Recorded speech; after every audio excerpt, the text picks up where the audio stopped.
Olá, boa tarde a todos. Eu sou do Ricardo Caponeiro, sou oncologista clínico do Centro Especializado em Oncologia do Hospital Alemão Oswaldo Cruz.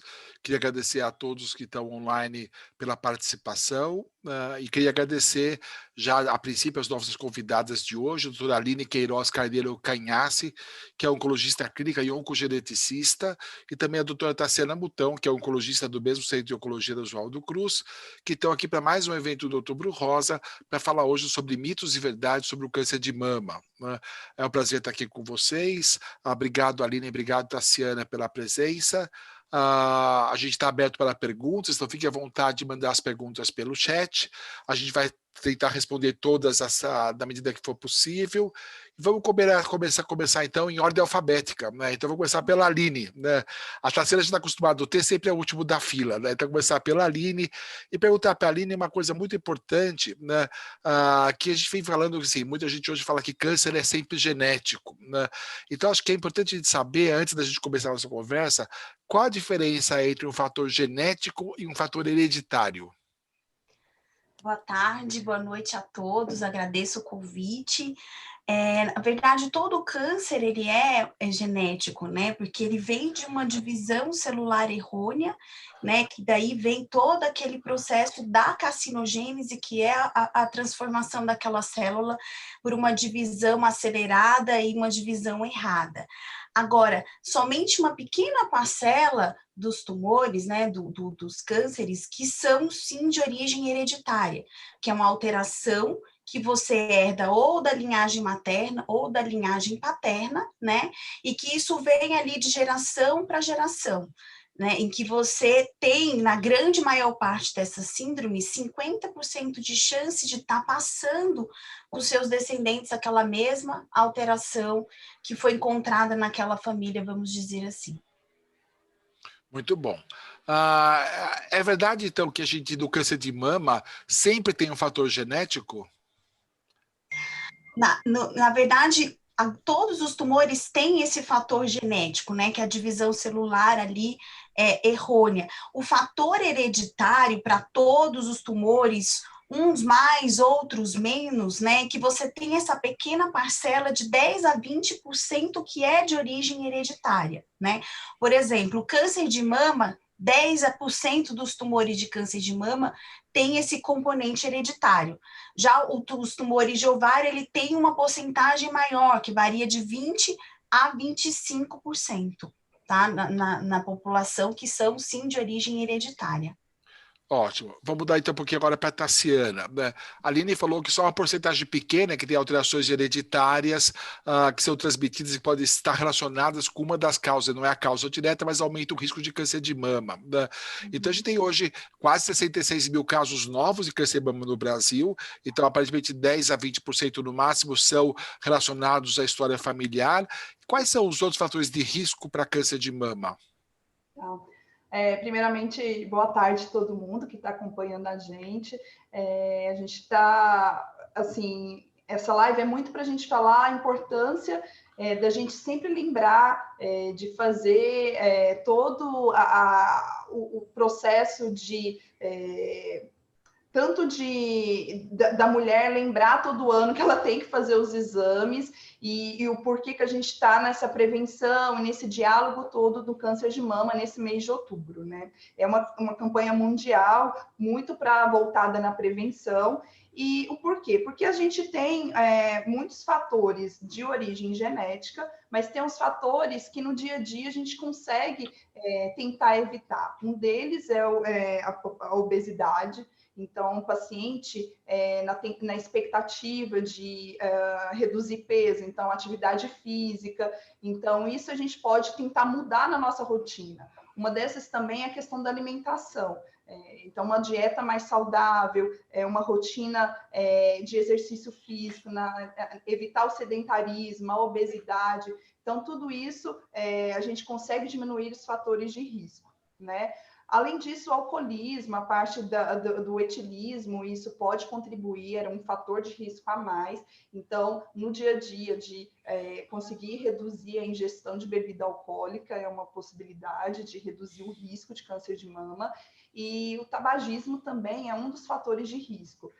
O tabagismo é um fator de risco a vários cânceres, mas muito se fala em câncer de pulmão, mas a gente sabe que no câncer de mama também tem um fator de risco alto que a gente pode reduzir com a paciente que fuma tentar reduzir ou parar de fumar. Tá, ainda continuando com você, a gente vê muita gente procurar a gente do consultório porque tem uma história familiar, embora não tenha comprovação de que tem hereditariedade, mas ela começa a ter dor na mama, ela fica assustada e procura o médico, e tem muita gente que deixa aí de ir no médico e fala assim, não dói, se não dói não deve ser nada grave. Qual a relação de câncer de mama e dor? Assim, as pessoas que têm dor devem se preocupar mais ou se preocupar menos? Até essa semana eu atendi uma garota de 20 anos que veio com dor em mama, né? Muito das vezes, essa dor na mama é relacionada a alterações hormonais, a ver mais com a menstruação, isso do dia a dia.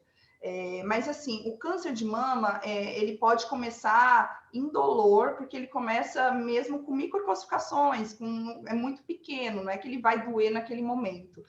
O dor relacionado ao câncer é quando tem lesões maiores, então já está mais avançada. Então, por isso que a gente prerroga de sempre fazer, a partir dos 40 anos, a mamografia e ultrassom anual, mas se tem caso de câncer na família, a gente começar essa investigação antes. E por isso da importância desses exames, que muitas das vezes o câncer não está relacionado com a dor. Então, a gente consegue, através dos exames, ter o diagnóstico. Muito bom. Bom, você viu, a gente já falou que existem alguns casos que têm, então, hereditariedade, a grande parte dos casos não tem alguns fatores de risco. Como é que eu distingo do outro? Então, Aline, quem deve fazer um teste genético e como é que ele é feito? Dói para fazer teste genético?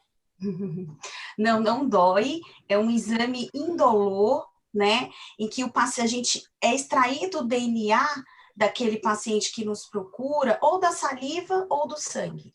Os dois meios, eles são equivalentes em termos de qualidade para você extrair esse DNA, né? Então, às vezes você opta pela saliva porque é mais fácil, né, menos invasivo, não quer tomar aquela picadinha. Outras vezes o paciente que está em quimioterapia, está um pouco mais desidratado, então às vezes você opta também por estar lá e tirando o sangue, né? Então, falando de câncer de mama, sempre tem que acender ali uma luzinha ou para o paciente, ou para o mastologista, ou para o ginecologista, ou para o próprio oncologista, que está ali cuidando desse paciente, de olhar para aqueles casos e falar assim, não, esse paciente eu preciso encaminhar para uma avaliação de um oncogeneticista. Então, são todas aquelas mulheres que tiveram câncer de mama com menos de 45 anos, independente da história familiar, né? Mulheres com câncer de mama do subtipo triplo negativo, que são aquelas mulheres que não têm receptores hormonais, essas mulheres com menos de 61 anos, guidelines recomendam que passem por essa avaliação do oncogeneticista, ou que tem 2 ou mais gerações de mulheres ou de outros casos de câncer na família, como, por exemplo, pâncreas, próstata, ovário. Então, tem que acender aquela luz em você encaminhar pacientes com ascendência judia askenazi, porque nessa população existem algumas mutações, né, que a gente chama fundadoras. Então, tem dados na literatura que falam que a cada de 40 judeus askenazi vão ter algumas alterações genéticas que aumentam o risco para desenvolver câncer. Então, são os principais, né, características que você olha para aquela mulher e que você fala que tem que acender de um bom médico para poder encaminhar, ou às vezes mesmo a paciente que está em casa,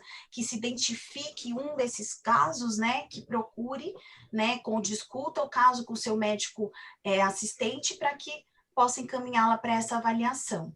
O teste não dói, é um teste simples, não tem preparo, tá? Isso é importante. Se for sangue, não tem jejum, não tem nada. Se for saliva, a gente só pede que o paciente fique 30 minutos sem colocar nada na boca, tá bom? Tá. Bom, e todos os testes genéticos são iguais? É um tipo só que eu vou pedir ou tem que pedir algum teste especial e faz diferença o tipo de teste? Por exemplo, nos Estados Unidos ficou popularizado um teste chamado 23andMe que fazia por $200, né? Esse serve? Então, o 2-3-U, ele é mais utilizado para você avaliar mais a ascendência do paciente. Então, assim, eles cruzam dados para ver, por exemplo, se a sua ascendência é mais europeia, da Escandinávia. Ele faz somente 2 a 3 mutações dos judeus Askenazi. Então, eles fazem as 2 mutações fundadoras do BRCA1, dos judeus Askenazi, e fazem uma do BRCA2. Então, assim, ele não é um exame que a gente recomenda, né, que seja utilizado em termos de diagnóstico dessas síndromes de predisposição hereditária. Sempre o ideal é o paciente passar numa consulta, né, em que a gente desenha a árvore genealógica ou heredograma para que a gente entenda e desenhe aquela família, geração por geração, em que aí a gente consegue imaginar, identificar quais são os tumores e as principais síndromes envolvidas naquela família, né? E baseado nisso, a gente consegue determinar qual era o melhor exame, né? Em termos de números de genes a ser avaliados, baseado na hipótese da síndrome daquela família. Existe um detalhe hoje que esse exame, ele barateou muito, né? Então, as maiorias dos laboratórios, você consegue fazer um mesmo exame que você analisa 25 genes ou 80 genes, né? Para avaliar essas síndromes de predisposição hereditária ao câncer pelo mesmo valor, né? Então, muitas vezes, de repente, dependendo da hipótese diagnóstica, você pode já pedir um painel de 80 genes. O que a gente sempre tem que estar orientar o paciente, né, e que conforme o número de genes que você analisa, né, você aumenta a chance de você se deparar com uma VUS, que é uma variante de significado incerto. Então, sempre faz parte do aconselhamento pré-teste, você orientar o paciente que ele tem uma chance de 40% de estar diante dessas variantes de significado incerto, né? Que ela não tem um impacto pela luz da literatura ali na recomendação para aquele indivíduo e para aquela família. E uma vez em que o paciente assimila isso muito bem, eu acho que vale a pena, mas sempre você ponderar, baseado na história daquela família, qual é o melhor exame. Ó, a respeito disso, a Cláudia Castilho, obrigado, Cláudia, pela sua pergunta. Ela diz que ela é paciente do Oswaldo Cruz, do nosso hospital. Diz que ela fez um teste genético com 47 genes foram testados, e deu uma causa invariante, na verdade, uma variante de significado incerto para mama e ovário, né? Ela deve refazer esse teste. O que ela faz com esse dado aparentemente conclusivo?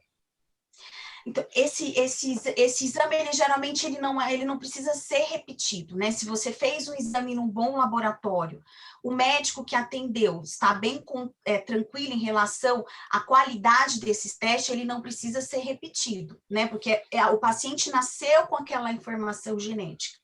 O que muda é a literatura. Então, a paciente que está, né, aquele paciente que fez o exame e veio uma variante de significado incerto, ele precisa voltar anualmente na consulta com o oncogeneticista, na qual a gente consulta alguns bancos de dados e verificamos se essa variante, né, ela virou positiva ou negativa, né? Cerca de 10% só dessas variantes de significado incerto, elas sim vão virar um resultado positivo ou patogênico. Na grande maioria, elas são reclassificadas como negativo, ou seja, é uma alteração daquele indivíduo, né, mas que aquilo não traz nenhum risco maior em relação à população em geral. Então, de recomendação, sim, é voltar anualmente para que a gente possa atualizar a sua história familiar, atualizar os tumores da sua família e consultar os bancos de dados, né, para que essa variante seja reclassificada. Há pouco tempo, né, alguns laboratórios brasileiros, né, o que já é feito nos Estados Unidos é que existe um grupo dentro desses grandes laboratórios que já fazem essa reclassificação mensalmente, tá? Então, muitas vezes, se naquele mês essa variante foi reclassificada como positivo ou negativa, esse laboratório, ele entra em contato com o médico solicitante desse exame e nos avisa. E antes mesmo desse 1 ano, a gente convoca o paciente e comunica desse resultado positivo, negativo, e programa e dá orientação baseada naquele resultado novo. Bom, tem mais uma pergunta aqui da Cecília Moreira. Obrigado, Cecília, pela sua participação. Ela pergunta quem precisa fazer o teste. Acho que você já respondeu, mas uma pergunta que é muito frequente no nosso consultório, assim, minha mãe teve câncer de mama, minha irmã teve câncer de mama, às vezes a paciente está com câncer de mama, fala assim, mas eu tenho 3 filhas, né? Que idade elas devem fazer o teste genético? Assim, uma tem 14, outra tem 12, outra tem 9. Eu faço já o teste genético para elas? Então, quase 90% dessas síndromes de predisposição hereditária ao câncer, elas não acometem indivíduos na minoridade, né?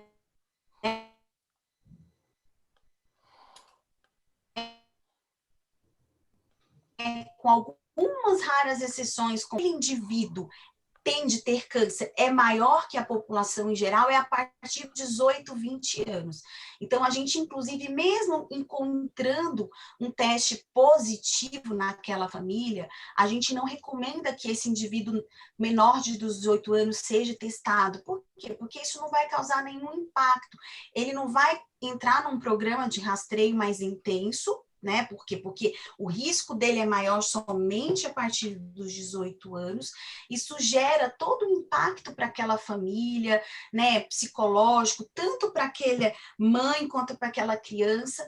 E aí, os guidelines só recomendam que sim, esse indivíduo ele só comece a entrar num projeto, num manejo de maior risco a partir dos 18, 20 anos. Então, na grande maioria, sim, existem algumas síndromes, com exceção, como eu disse, Lifraumene, que pode acometer crianças, né?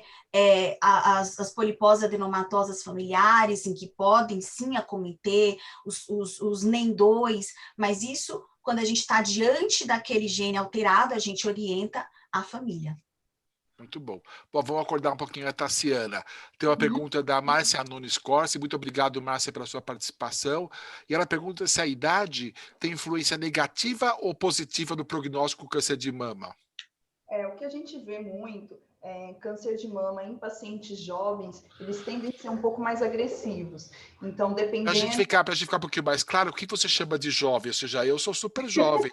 O que você chama de jovem? Não, todo mundo. Aliás, as mulheres são sempre jovens, né? As mulheres nunca envelhecem, né? Exatamente. Mas principalmente abaixo de 40 anos, assim. Ótimo. Vê, né? E dependendo, lógico, muito do tipo histológico, que o câncer de mama, a gente sabe que não é uma doença, são vários subtipos, e depende muito do subtipo para a gente falar do prognóstico. Mas o que a gente vê é que as pacientes mais jovens tendem a ter um risco um pouco aumentado, porque ao longo do tempo a doença pode retornar. Por isso que a gente tende a fazer um tratamento dependendo de acordo com a idade. Assim, pode ser um pouquinho, dependendo da idade, dependendo do tipo de câncer da mama, do tipo histológico e da imunistoquímica, a gente pode tender a fazer um tratamento mais agressivo naquele momento.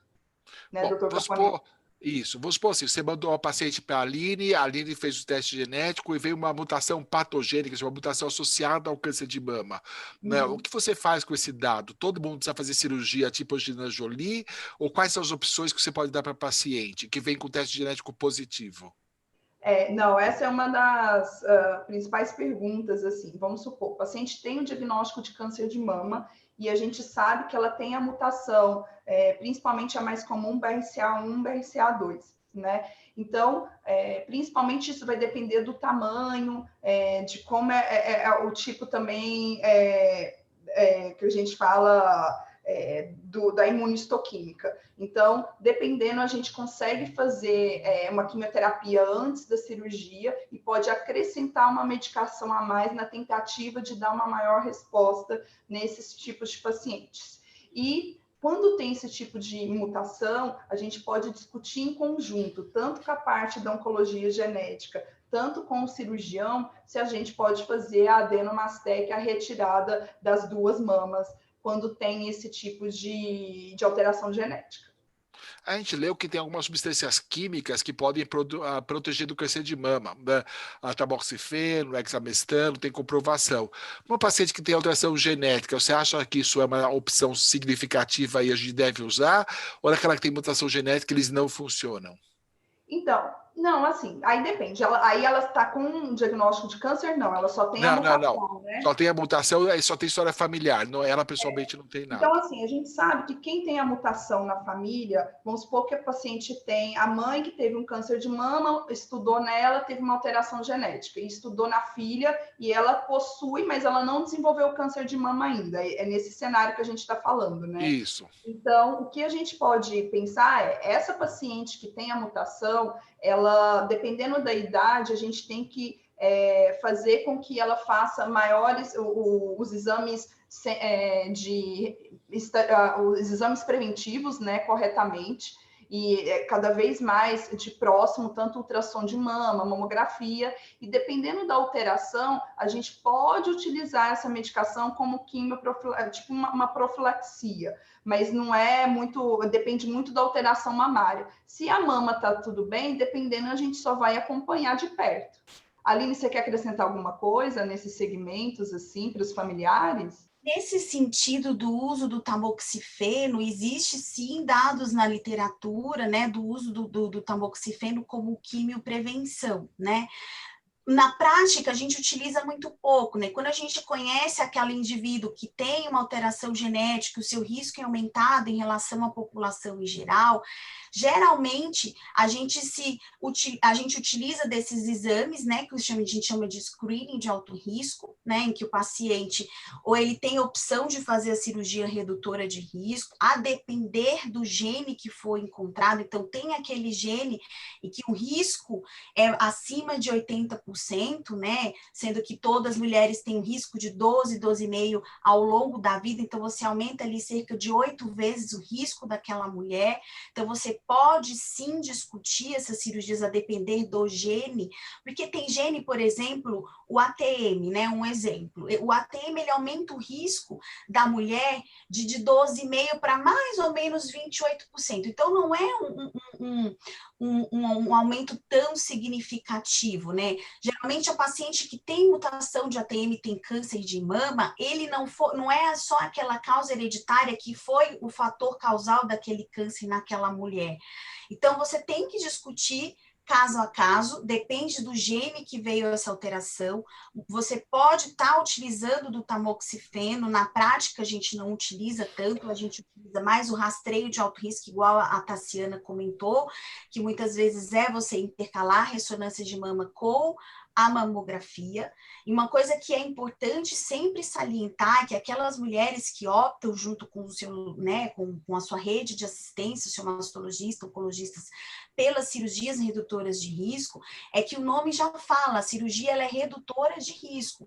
Ela não tira aquela mulher, não deixa ela totalmente inerente do risco de ter câncer de mama, né? Ela reduz, mas sim, essa mulher precisa ainda passar num acompanhamento com o mastologista, com o oncogeneticista, né? Ela se fez uma cirurgia realmente redutora de risco, ela sai desse programa de alto risco de screening, então ela sai daqueles exames muito intensos, mas ela precisa manter ali, porque ela tem uma chance pequena de voltar naquele tecido ali que fica remanescente ou na pele ou na auréola, né? Bom, também tem uma outra pergunta aqui que a gente vai dividir em duas. Uma pergunta da Gisele Siaca. Obrigado, Gisele, pela sua participação. Ela disse que ela teve câncer de mama aos 38 anos de idade e a filha dela hoje tem 19 anos de idade. Aí nós vamos dividir em duas perguntas. Ou seja, aparentemente, pelo que você falou, essa paciente tem indicação de fazer um teste genético. Eu faço nas duas, faço em uma só, ou quem eu faço primeiro o teste genético? E aí ela pergunta também para a filha dela que tem 19 anos de idade, que idade ela deve começar a fazer exames da mama e vamos aproveitar, completar um pouquinho quais exames você faria para ela. Então, Aline, que teste você faria? Quem você testa primeiro? E Tassi, o que você faz para a filha dela, 19 anos de idade, em termos de exame de rastreamento? Aline. Sempre quando a gente está diante, né, de um caso de câncer na família, uma coisa importante de você desenhar o heredograma também é você identificar quem Dá para é você o explicar melhor o que é um heredograma? árvore genealógica, né? Em que a gente desenha pelo menos 3 gerações daquela família que nos procura. Então, a gente desenha a idade do acometimento daquele paciente que teve câncer, a idade atual, qual é o parentesco. Então, ali a gente consegue imaginar quais são os tumores que acometem aquela família, consegue imaginar quais são as principais síndromes que estão ali presentes durante aquela consulta. Então, sempre o indivíduo melhor para fazer o teste genético, né, se esse indivíduo está vivo, é aquele indivíduo que foi acometido pelo câncer, né? Por quê? Porque ele é o que traz mais informações. Um exemplo, se eu testo a filha de 19 anos que nunca teve câncer e o exame dela bem negativo, eu continuo com aquela dúvida se a mãe não tem uma alteração genética e que essa filha não herdou. Então, o ideal e o que vai mais trazer informações para toda a família é testar a paciente de 38 anos, né? E até porque você vê, o estresse psicológico é menor, né? Para quem já teve câncer, você só está dando uma informação para ela de qual talvez seja tenha sido a causa do câncer, não causa um impacto maior. Vai falar para a filha dela que ela tem um gene de risco é um estresse psicológico maior, né? Justamente, doutor Ricardo. Bom, Tassi, ela não fez ainda o teste genético, né? O que ela faz com a filha dela? Que idade ela faz os exames e que exames ela deve fazer para a filha de 19 anos? Geralmente, assim, quando ela teve diagnóstico 38, geralmente a faixa etária da mãe, assim, a gente faz entre 5 e 10 anos antes de começar. Então, a partir aí dos 28, 30 anos, que você deveria começar a fazer a mamografia e principalmente ultrassom de mama, né? Mas você acha que mamografia aos 30 anos é bom? Não, desculpa, mas principalmente ultrassom de mama, porque a mama ainda é mais, na verdade, é gordura, que veio melhor com ultrassom do que a mamografia. Então, eu começaria com ultrassom de mama para ela, e aí, nisso, dependendo das alterações, você pode fazer ultrassom de mama anual e acompanhar de perto. Bom, tem uma pergunta da Maria do Socorro. Obrigado, Socorro, por ter participado. A Socorro ela é mais discreta como toda mulher, ela não quis dizer a idade dela, mas ela diz que ela tem umas bolinhas na mama, então a gente não sabe que idade ela tem, e ela quer saber se ela deve fazer os exames ou não, e o que a gente faz com bolinhas na mama? Já deve pular do viaduto porque bolinha na mama é câncer, ou não me preocupo com as bolinhas na mama? Não, eu acho que assim, é fundamental principalmente ela ir num médico, seja ele principalmente o ginecologista ou o mastologista, ele vai examinar, e aí dependendo realmente da idade, a gente vai pedir um ultrassom de mama ou um ultrassom de mama mamografia. Muitas das vezes são alterações benignas, como fibrogranular, alterações mesmo que a gente fala na mamografia de BIRADS 2, no ultrassom também é relacionado a isso. Mas é importante ela ir no médico e aí, dependendo, ele vai examinar a mama dela, vai tirar todas as dúvidas delas e fazer o exame. Bom, tem uma pergunta muito interessante da Márcia Nunes Corsi. Obrigado, Márcia, por ter participado. É que os ginecologistas costumam pedir mamografia e ultrassom mamário, mesmo não sabendo se ela detecta algum nódulo no momento, né? E a pergunta dela é por que colocar a carroça na frente dos bois e pedir ultrassom, né? Na verdade, você acha que podia dizer por que a gente pede os exames mesmo quando a gente não palpa nada, não sente nada, não tem história familiar? E por que fazer mamografia e ultrassom? E, né, porque você acha que a ideia dela é por que a gente pede os dois juntos e não primeiro um, depois o outro? Então, acho que essa é uma pergunta muito pertinente para o Outubro Rosa. Porque, assim, depende muito da idade da mulher, mas, assim, dependendo, a mamografia complementa o ultrassom, porque muitas das vezes as lesões, dependendo da característica dela, ela é vista melhor no ultrassom ou é vista melhor na mamografia. Então, por isso que o médico, ele associa as duas modalidades de diagnóstico. Então, por isso que ele associa os dois exames. E aí, Marcela, é verdade, assim, se você for fazer pelo SUS, o SUS só cobre a mamografia, o SUS não cobre o ultrassom de rastreamento, né?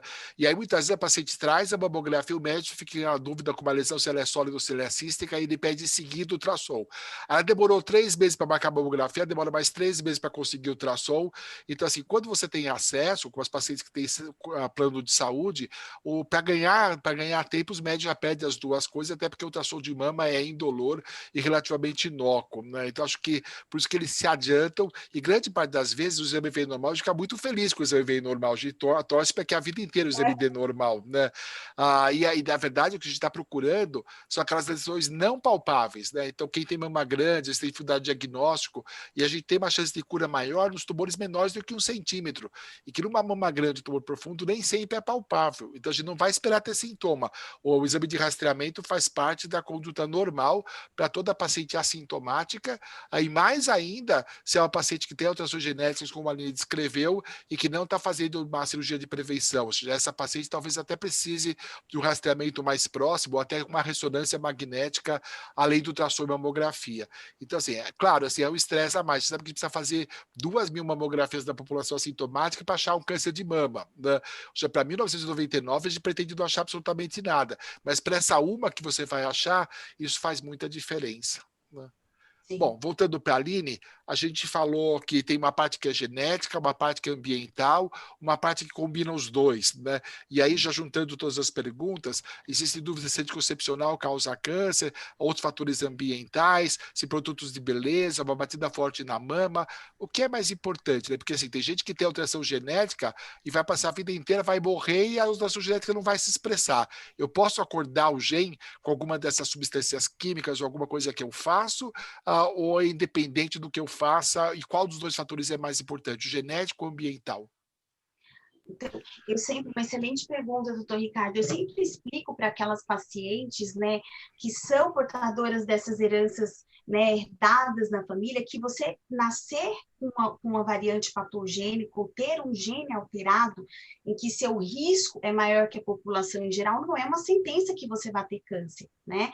Que sim, eu sei que o seu risco é maior que a população em geral, então se eu sei disso, eu tenho esse conhecimento, daqui para frente nós vamos alinhar estratégias de prevenção, fazendo mais exames do que a população, como o senhor disse, né? Se toda mulher que tem 12,5% de risco de câncer de mama ao longo da vida faz uma mamografia, para aquela mulher que tem mais 8 vezes, 80%, eu tenho que acrescentar alguma coisa, acrescento uma ressonância. Então, eu tenho que utilizar de outras estratégias, né, no intuito de detectar esse câncer mais precocemente. Pela medicina, a gente ainda não consegue inibir esse gene que a pessoa nasceu com ele alterado, né?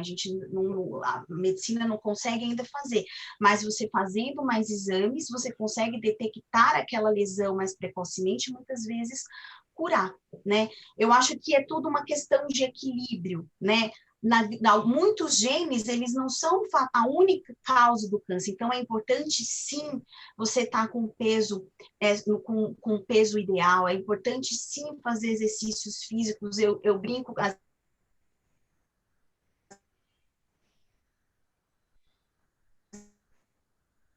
vezes com umzinho que está ali trabalhando em dobro. E como você faz isso? Se alimentando bem, fazendo exercícios físicos regularmente, tendendo a não ficar sobrepeso, né?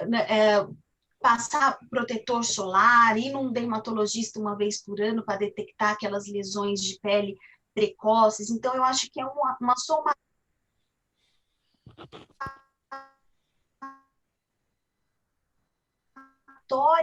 de fatores.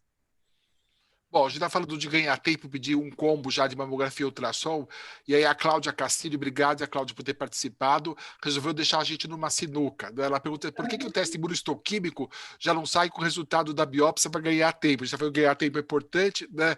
Porque tem que fazer todo o caminho dos exames primeiro. Então, Tassi, por que a gente não tem imunohistoquímica junto com o anátomo patológico? Não, é que muitas das vezes não é que o nódulo que tem na mama é 100% câncer de mama, pode ter outros tipos de um sarcoma ou algum outro tipo de lesões neoplásicas. Então, primeiro ele solta um laudo inicial falando realmente, comprovando que é câncer de mama. E, na verdade, a imunistoquímica ela demora muito mais para ser feita. Então, a gente tem aí em torno, tem lugares que é 7 dias, tem lugares que é 10 dias.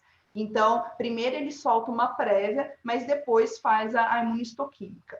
Mas Tem uma razão, né? Tem uma razão burocrática para isso também, né? Também. São dois exames distintos, e se o médico não lembrar de pedir os dois ao mesmo tempo, o convênio não faz, né? Então, essa é uma questão do médico esquecer de pedir os dois ao mesmo tempo, a gente não é um combo, né? A gente pede ultrassom e mamografia separadamente, também o cirurgião tem que lembrar que mesmo quando ele já sabe que é câncer, que tem uma biópsia pré-operatória, quando ele vai pedir, ele tem que pedir que faça também imunistoquímica, né? Então, às vezes é uma questão burocrática, embora, como você falou, se a gente nem sabe que é câncer, você não vai pedir uma imunistoquímica para câncer, você nem sabe que é câncer. Porque aí corre o risco do convênio não cobrir. Então, é um pouco de ordem também burocrática. E, muitas das vezes, o próprio patologista, ele não pode pedir a imunistoquímica. Tem vezes, tem lugares que o médico, o dono da paciente, seja ele mastologista, oncologista, que tem que pedir. Então, aí demora um pouquinho mais do que questão do pedido mesmo. Bom, tem mais uma pergunta que eu vou dividir em duas. A Renata Smith está perguntando, ela disse que ela tem um nódulo na mama, que ela descobriu há 2 anos, ela engravidou, o filho dela já está com 1 ano agora, né? Ela faz 1 ano que está passando com um mastologista que está acompanhando, que não fez biópsia e não quer dar a guia para ela fazer a retirada do nódulo, né? Então, 2 perguntas. Então, se ela estava grávida, supostamente ela tem menos de 40 anos, ela só tem o nódulo que não tem diagnóstico. Aline, eu devo fazer um teste genético sem saber se ela tem câncer ou não, sem saber a história familiar, só porque ela tem um nódulo? E Tassi, ela precisa de fato fazer biópsia desse nódulo e tirar esse nódulo se está estável há 2 anos? Então, Aline, assim, só o nódulo da mama, eu não sei se é hereditário ou não, faço um teste genético? Ajuda? Então, não só por ter um nódulo, não tem indicação pelos guidelines, se a gente for olhar, né? Tem vários dados na literatura, né? Sociedade Americana de Cirurgiões Mamários, que já recomendam, na verdade, que toda mulher que teve o diagnóstico de câncer de mama, independente daqueles critérios que eu falei anteriormente no início da live, precise fazer um aconselhamento com um teste genético, mas se essa paciente não tem diagnóstico de câncer, só tem um nódulo, né, que está em investigação, ela não tem uma história familiar relevante de câncer, né, não tem essa necessidade, porque isso nesse momento não vai contribuir em nada para esse diagnóstico, para esse rastreio. Eu acho que para ela seria ela, né, ouvir a opinião aí, assim. E aí eu acho que eu vou deixar essa parte com a Tassiana para poder responder como que ela deve... Então, Tassi, assim, a gente quer saber se o mastologista dela está economizando o dinheiro do convênio ou se de fato ele não precisa fazer biópsia. E ela falou que ela tem 36 anos de idade e o nódulo dela está inflamado, o nódulo dela está inflamado, né? O que eu faço com isso? É uma mastite, eu dou antibiótico, eu faço biópsia ou eu tenho que tirar o nódulo? O mastologista dela, que ela está acompanhando, ela fez a parte dela, ela foi no mastologista. É ele que é teimoso ou ela deve trocar de mastologista ou ele está fazendo certo? Quando que eu indico biópsia num câncer de mama ou numa suspeita de câncer de mama? Muitas das vezes, a indicação da biópsia no câncer de mama, a indicação da biópsia em qualquer nódulo suspeito é muito baseado em exames que ela deve ter feito, tanto a mamografia como a ultrassom de mama. Muitas das vezes pode ser apenas um cisto, isso realmente é algo benigno que pode ser só acompanhado. Mas eu acredito que o mastologista dela deve ter feito esses exames, e como está estável 2 anos sem aumentar, provavelmente o câncer, se fosse câncer, ele teria já um aumento nesses 2 anos. Mas eu acredito que as características que tem no ultrassom e na mamografia provavelmente são características benignas, e por isso que ele não fez a biópsia ainda. Geralmente a gente dá uma notinha para isso chamada BIRADS, né? Tanto no ultrassom como na mamografia. Dá para você explicar rapidamente o que é um BIRADS? É bom eu ter o BIRADS 0? Então, é assim, o BIRADS, ele avalia as características do nódulo e se o quanto ele é suspeito ou não para neoplasia maligna, né, de ser câncer de fato. Então, se a gente começa com o BIRADS 1, realmente não tem alterações na mama, BIRADS 2 são alterações, mas alterações benignas, o BIRADS 3 já tem algumas alteraçõezinhas, mas que ainda não precisa de biópsia, mas tem que fazer o exame da mama a cada 6 meses, e a partir aí de BIRADS 4, BIRADS 5, você já, dependendo, eles já laudam que precisa fazer a biópsia. Então, é características que o médico radiologista, ele é especialista nessa área, ele lauda para ajudar o médico, tanto ou o oncologista, ou o mastologista, ou o ginecologista, a tomar a decisão de indicar a biópsia do nódulo. BIRADS 0, geralmente já tem, o paciente já se sabe do câncer, né? E há muitas das vezes isso ajuda a tomar a decisão, né, da biópsia. Então, BIRADS para a gente é muito importante no segmento, E por isso que as pacientes também, quando muitas das vezes elas ficam preocupadas com BIRADS, meu BIRADS aumentou, o que aconteceu? Então, isso vai depender muito da classificação que veio para indicar ou não a biópsia. O caso da Renata ainda tem uma preocupação a mais que a gente no nosso dia a dia, né? Ela fala que o filho dela tem 1 ano, provavelmente ela deve ter amamentado o filho dela. O quanto mamografia e ultrassom são confiáveis numa mama que está amamentando ou que parou de amamentar há pouco tempo? Dá para confiar na mamografia e no ultrassom? Porque assim, ela tem alterações estruturais da própria questão da amamentação, né? Então, dependendo, se o médico ele fica na dúvida, dependendo, ele pode acrescentar a ressonância. Isso pode acontecer. Eu já vi também casos em pacientes que trataram primeiramente com mastite. Ela fez, tem casos e casos, mas tem casos que acontecem no consultório que a gente inicialmente, a mamografia e ultrassom não acusou a doença e essa inflamação trataram como mastite, mas depois que a paciente fez a ressonância de mama, que ela é mais específica, e aí viu realmente o câncer. Então, isso pode acontecer também. Bom, uma pergunta muito interessante que a gente também ouve é se tem relação entre o tamanho da mama e a incidência de câncer de mama. Quem tem mais mama tem câncer de mama, por isso que a japonesa tem menos câncer de mama, ou tem outros fatores? O volume da mama importa no risco de câncer de mama? Não, assim, a gente sabe que o câncer de mama é multifatorial, não é pelo tamanho. Mas o que acontece é que uma mama maior, dependendo, ela muito do ultrassom, da mamografia, é um pouco examinador dependente. Então, isso pode ser que acarreta de ter um pouco do atraso, dependendo de como for feito. Mas não quer dizer que pela mama maior ela tem mais incidência de ter câncer de mama. Então, não é por isso que os homens têm menos que as mulheres. Não. Bom, Falando, é bom até a gente lembrar, assim, né? Muita gente. Eu até atendi um paciente essa semana e ele falou assim: eu não sabia que no homem dava câncer de mama, né? Então é bom a gente lembrar. Câncer de mama acontece no homem, só que a porcentagem é em torno de 1% da doença toda de câncer de mama é em homem. Então, mas vale lembrar que isso pode acontecer em homem também. Se a gente tem 66 mil casos em mulheres, a gente tem pelo menos 600 homens por ano que estão tendo, né? Então não é uma coisa tão rara assim. E a gente não faz rastreamento, né? O homem a gente não vai fazer mamografia nem ultrassom de rotina, né?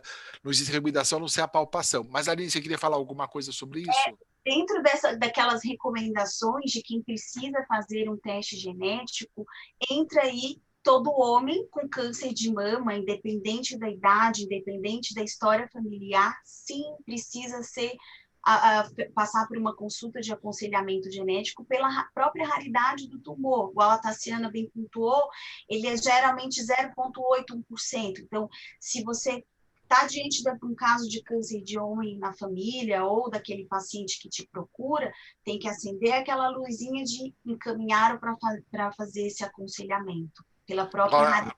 Olha, vou fazer na ordem inversa.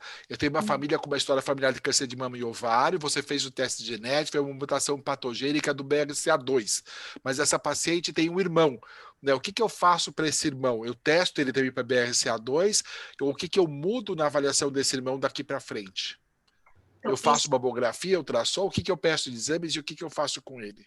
Esse irmão precisa sim, porque na grande maioria dessas síndromes de predisposição hereditária, elas não estão relacionadas ao sexo, né? Então, independente se é homem ou mulher, isso é uma coisa importante da gente estar falando, porque às vezes eu vejo vários pacientes que passam em consulta e falam assim, não, mas eu tenho meu filho e está preocupada com a filha. Não, mas o filho também tem risco de ter câncer, né? Então, esse paciente tem risco de ter câncer de mama, mutação em BRCA2, igual o Dr. Ricardo pontuou, é uma das que estão mais relacionadas com câncer no sexo masculino. Esse paciente precisa passar por mastologista regularmente, pode sim fazer uma mamografia, né?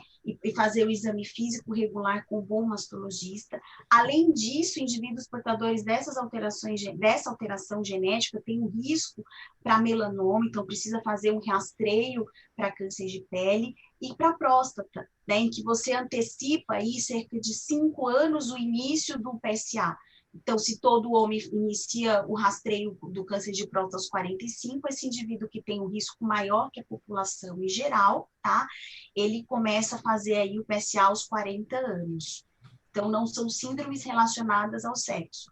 Tanto o homem quanto a mulher têm as mesmas chances de ter dado e estão em risco. Bom, outra pergunta que é muito recorrente na nossa prática do dia a dia, e é para a Tassiana, é se quem fez plástica ou colocou silicone corre mais risco de desenvolver a doença. Então, não é que tem mais risco, né? Assim, muitas das vezes tem muitas pacientes que colocam prótese e não faz o rastreio completo. Tem muitas das vezes que a paciente não faz a mamografia, não faz ultrassom. A gente sabe que nas próteses mais modernas, você pode fazer a mamografia, tanto a mamografia que não vai ter dano à prótese, né? Porque, querendo ou não, quando a glândula, ela continua... não é que tira a glândula para colocar o silicone, enfim, ela fica lá, né? A cirurgia plástica é só uma cirurgia redutora de pele, principalmente, mas tanto a glândula ela continua lá, então o risco de ter o câncer continua lá. Então você tem que manter o rastreio. Não é que aumenta o risco, mas talvez o diagnóstico seja um pouco mais difícil por causa dos exames. Hoje a gente mudou a colocação de prótese também, né? A gente mudou os modelos de prótese que são mais seguras hoje, e a gente coloca a prótese hoje por baixo do músculo peitoral, né? Porque antes você colocava no meio do parênquima mamário, aí sobrava mama embaixo da prótese.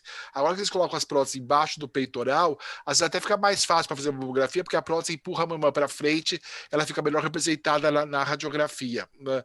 Então acho que, assim, de fato o que a gente sabe hoje é que o silicone não aumenta nada o risco de câncer de mama, dá para colocar tranquilo, a gente fica mais preocupado do rastreamento, como você falou, ainda mais se aquelas pacientes têm cirurgia plástica há muito tempo e que não eram as técnicas modernas, né? Acho que isso é importante.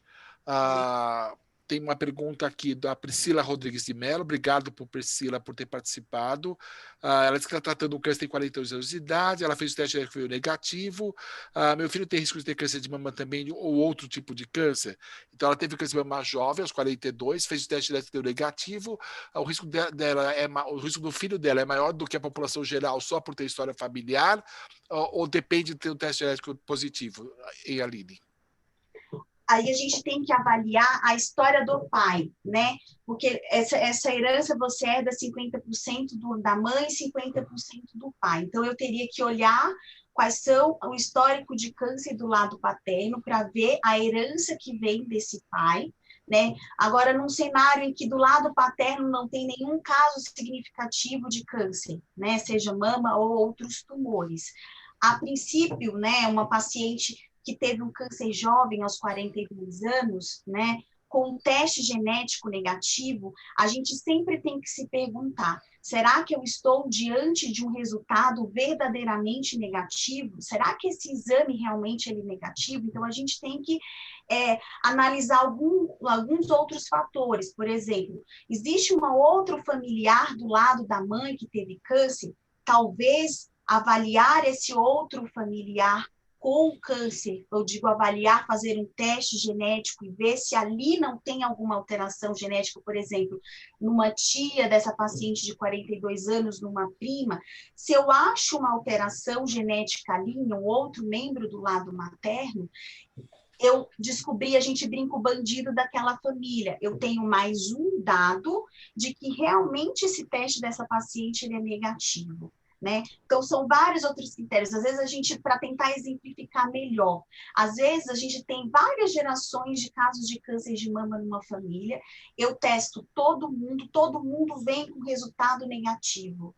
Opa, isso deixa a gente angustiado. Será que é algum gene que a gente não conhece hoje na literatura e que a gente não consegue identificar o fator causal daqueles tumores naquela família? Sim, isso é uma possibilidade. Então, é uma família em que eu não dou alta, tá? Eu peço para aquela família voltar dali 3, 4 anos, para que eu atualize os tumores daquela família, para que eu cheque se existem novos dados na literatura, tá? Para poder ver se não é um gene novo. E tem várias coisas em andamento que são os SNPs. O que são SNPs, né? Isso é um termo médico. são várias alteraçõezinhas no DNA que até então achavam-se que aquilo não servia para nada. E hoje acredita-se que várias alteraçõezinhas nesses locais do DNA juntos conferem um risco maior para aquela família. Talvez sejam aqueles casos em que eu testei todo mundo, eu não achei nenhuma mutação palpável, mas que, né, eu tenho essas pequenas alterações que juntas conferem risco. Então, primeiro, eu tenho que avaliar o lado paterno. Segundo, é uma família que você não consegue dar alta, para ver dados na literatura, ver no futuro a possibilidade da gente estar acrescentando esses SNPs na prática clínica, né? Então, existem também uma possibilidade que são calculadoras de risco, em que você consegue colocar, né, aqueles casos, por exemplo, do filho dessa paciente de 42 anos ou filha, né, em que essa mulher, isso vale mais para o sexo feminino, em que você coloca os tumores da família, o teste veio negativo, coloca alguns fatores ambientais e, através dessa calculadora, ela estima se esse paciente tem um risco maior do que a população em geral. O que a gente faz com esse dado dessa calculadora? Você acrescenta uma ressonância, né, no cuidado desse paciente. Então, é um paciente que precisa de um olhar, porque tem vários casos de câncer na família. Então, você começa fazendo, além da mamografia, você acrescenta aí uma ressonância. Você deixa essa família aí num cuidado maior. Aline, eu sou uma paciente com câncer de mama, fiz o teste genético negativo, mas meu médico não ficou satisfeito, mandou repetir um outro teste para fazer um MLPA. O que é um MLPA? O MLPA, ele é um exame que também é considerado um teste genético, que você geralmente utiliza o sangue, extrai o DNA, e você vai avaliar o quê? Você vai avaliar grandes inserções ou grandes deleções ali no DNA. Então, a grande maioria hoje dos testes genéticos, quando você analisa, você faz por uma metodologia chamada de NGS, em que você lê ali a sequência do DNA, todas aquelas letrinhas que a gente aprende ali na aula de biologia, né? Então, se existe uma grande inserção de nucleotídeos naquele DNA, ou há uma grande deleção, essa metodologia de Next Generation, ela não consegue ler, principalmente quando você... Então, passa em branco, ele pula aquela informação do DNA. Então, na verdade, não é que o teste é negativo, na verdade é que a metodologia daquele aparelho, ele não é capaz de detectar essas grandes inserções e deleções. Então, você faz primeiro aquela análise pela NGS, que é a chance maior de você encontrar uma alteração, né? Principalmente quando você está com uma suspeita de BRCA1 e BRCA2, em que você tá 20% dessas mutações você pode encontrar pelo MLPA, aí sim você tem que complementar essa alteração, esse exame, para avaliar grandes inserções e deleções, tá? É como, vamos dizer, a gente está lendo ali o DNA, a moça é muito bela, né? Então, você vai ler, se você coloca, a moça é muito bela, às vezes, por essa metodologia de NGS, você não vai ver aquela falha de leitura no DNA, e passa, né? Então, é um falso negativo. Muito bom, ninguém nunca explicou o MLBA tão simples e tão fácil como você explicou, parabéns. Né? A gente já está, até nós entendemos, né, Tassi? Bom, a gente está com 54 minutos, então vamos para a última pergunta para a Tassiana. Eu tenho uma paciente que ela é filha única, ela não tem filhos e está com câncer metastático. Aí eu pedi um teste genético para ela, né, e ela falou, doutor, mas para que eu preciso fazer teste genético? Então, quando a gente pede um teste genético, independente da letalidade do câncer de mama, e hoje com os progressos da medicina, o que a gente faz com essa informação? Né? Então, para quem eu peço o teste genético da doença metastática e o que eu espero encontrar e o que eu pretendo fazer com esse paciente? A gente sempre explica, doutor Ricardo, assim, que hoje, com o advento dessas novas drogas, dos inibidores da PARP, né, que cada vez mais tem ganhando aí, tem ganhando nesse cenário da oncologia, né? Então, eu explico, mesmo que aquela paciente já tenha um cenário metastático, né, da doença, tem uma importância sim para ela, pelo advento dessas novas medicações, e que você pode estar utilizando drogas-alvos, né, no tratamento dessa paciente, que tem uma implicância sim para ela, né, porque ela tem a possibilidade de estar utilizando essas novas medicações, e também para toda a família, né, porque se eu encontro uma alteração nela, eu vou ter que avaliar todo o restante da família que está em risco, muitas vezes fazendo com que outros familiares não passem por aquilo que ela passou, né? Você está diante de um câncer de Então, tá. ovário. Então, tá, assim, eu peço para todos só para o triplo negativo, e eu já começo o tratamento com o inibidor de PARP, como o Ali falou, ou o inibidor de PARP é feito com uma carta na manga para usar se precisar? Já é a primeira linha, ou ainda não é, e eu peço para todas, ou só para o triplo negativo? Então, assim, igual a Aline falou, teve um grande, assim, nos últimos anos, principalmente na parte de câncer de mama, a gente teve o advento de várias medicações, e uma delas a gente chama olaparib, né? E lógico que, primeiramente, ela veio para um câncer de ovário, mas para câncer de mama a gente já tem um estudo para aquelas pacientes que têm a mutação BRCA, a gente pode usar como uma linha, mas não é a primeira linha, não é o que a gente vai iniciar o tratamento. Então, a paciente pesquisa, é como se fosse uma carta na manga, igual o doutor Caponeiro falou, e aí a gente pode usar, e é uma medicação oral, então não é quimioterapia, então a gente pode utilizar ela como uma opção. Geralmente a gente pode pesquisar para todas, não é só pacientes triplo negativos que têm a mutação. Então, assim, eu acho que é importante, assim, cada vez mais os exames genéticos estão vindo com força, né? Assim, a gente sabe que a gente tem muita dificuldade ainda, principalmente com a fonte pagadora, e com o SUS a gente ainda não tem essa disponibilidade, mas cada vez mais a gente vai precisar da parte genética para a gente guiar um pouco as medicações e ter um melhor tratamento mais guiado, né? Assim, a gente fala muito de medicina personalizada, então acho que é muito importante isso.